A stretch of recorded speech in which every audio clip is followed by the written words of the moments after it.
I want to make another point, which is that we have to also make sure that within our own country, we are calling out those people who are giving aid and comfort to Vladimir Putin, who are talking about what a genius he is, what a smart move it is, who are unfortunately being broadcast by Russian media. Very much to have a strong Russia, because a strong, competent, prosperous, stable Russia is, we think, in the interest of the world. As we former Republicans used to call people that were sympathetic to the old Soviet Union, these useful idiots on the Trump right that we now have. Many of our businesses want to have their business leaders come and have open-ended visas. And similarly, a lot of Russians want to be able to come and have as much time as they need. That's what I would like to work toward. I think it's time for what's left of the Republican Party that has any common sense, not just to say, OK, go help defend Ukraine against Putin, but to stand against those people in politics and government, in the media and elsewhere in our own country who are literally giving aid and comfort to an enemy of freedom and democracy. I have just completed my first meeting with President Kravchuk, and I am delighted that we have met under such promising and historic circumstances.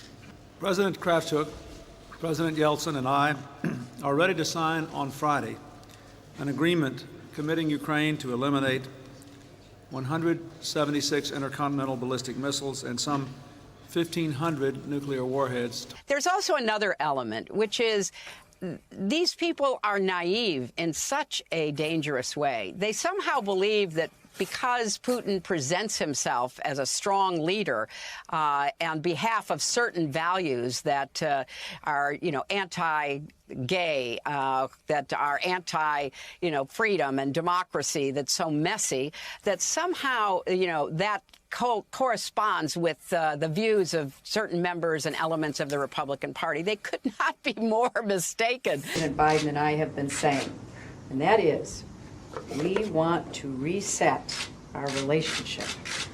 And let's do it together. So we will do it together, okay? This man is not, he takes no prisoners. He kills them, he poisons them, he imprisons them, whatever. And I think the naivete that we saw starting with Trump, but which has now been accelerated, is really hard to understand, Joe.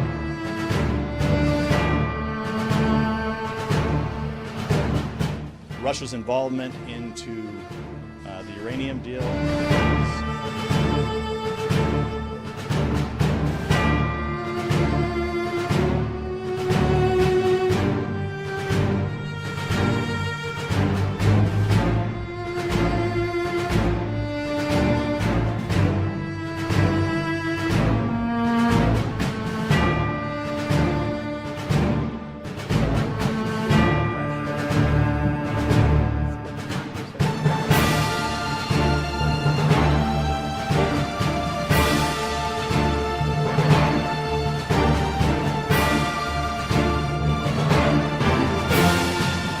In early September, when I saw President Putin in China, I felt that the most effective way to ensure that that didn't happen was to talk to him directly and tell him to cut it out. Tell him to cut it out. There were going to be some serious consequences if he didn't. A few months ago, when you were asked what's the biggest geopolitical threat facing America, you said Russia.